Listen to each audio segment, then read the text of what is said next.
The state of Georgia has been very active in reducing voter fraud while offering a number of voting options for residents, including electronic absentee ballots for military and overseas voters. So what's next? Hello everyone and welcome to Comcast Newsmakers. I'm Robert Trainum, and we are here on location in our nation's capital at the Winter Conference of the National Association of Secretaries of State. Joining me is Secretary of State Brian Kemp of Georgia. Mr. Secretary, welcome to the program. Great to be with you. Thank you. So, thank you for what you're doing, and that is obviously reducing voter fraud. My question is it really a big issue? Because some secretaries of state I speak to saying it's really not a big deal. Others are saying it's a significant and major problem. No, I think it is definitely a problem. We've done a lot of things in Georgia to keep our voter rolls secure. Also, the photo ID requirement for in-person voting, make sure we know who people are when they come to the polls. I think for people that say that there's not voter fraud, they certainly haven't been to a Georgia State Election Board meeting. A year and a half ago, we arrested 10 people right before Christmas on absentee ballot fraud. Two of them, unfortunately, were people that had just won school board races. We've had a sitting judge that agreed to a $15,000 fine for absentee ballot fraud.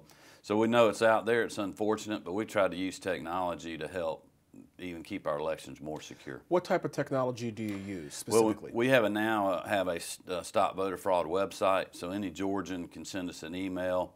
You know, if they're on their iPhone or BlackBerry or what have you.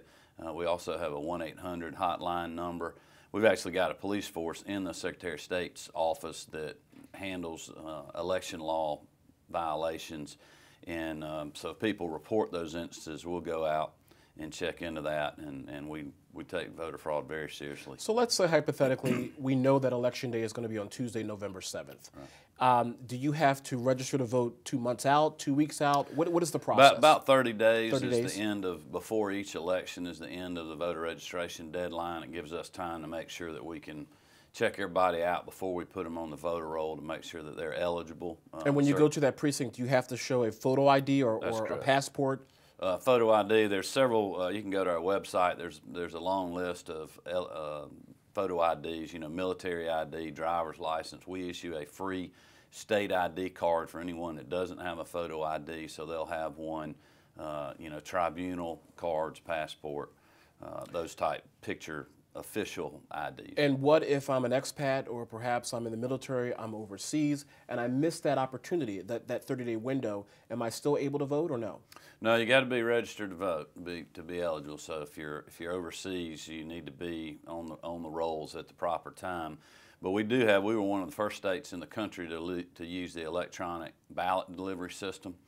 We did that with our own IT folks at no cost to the taxpayers. So if I'm stationed on an aircraft carrier in the Middle East, I could still vote? Right. We've got this, yes, absolutely. And you could always vote by absentee ballot by mail, which is sometimes hard. You know, we send those out 45 days before the election.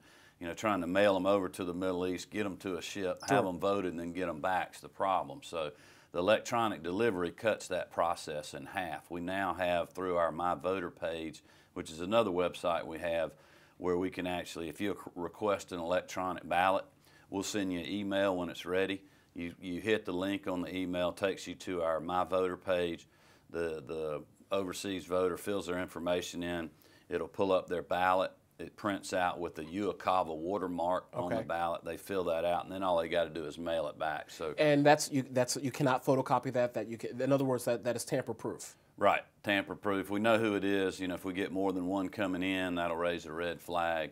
But also, you don't have to request additional ballots. When you sign up for that, one time you get all the elections throughout that year will automatically send you an electronic ballot. So if there's a runoff, you don't have to worry about mailing in another request. It'll automatically be there. We have about 15 seconds left. Very quickly, Mr. Secretary, are you confident in your state in terms of making sure that the votes are counted accurately? Very quickly. Yes, we are. We've got a great statewide system. We're very confident. Thank you. And of course, thank you for joining us for this edition of Comcast Newsmakers. I'm Robert Trainum. Have a great day.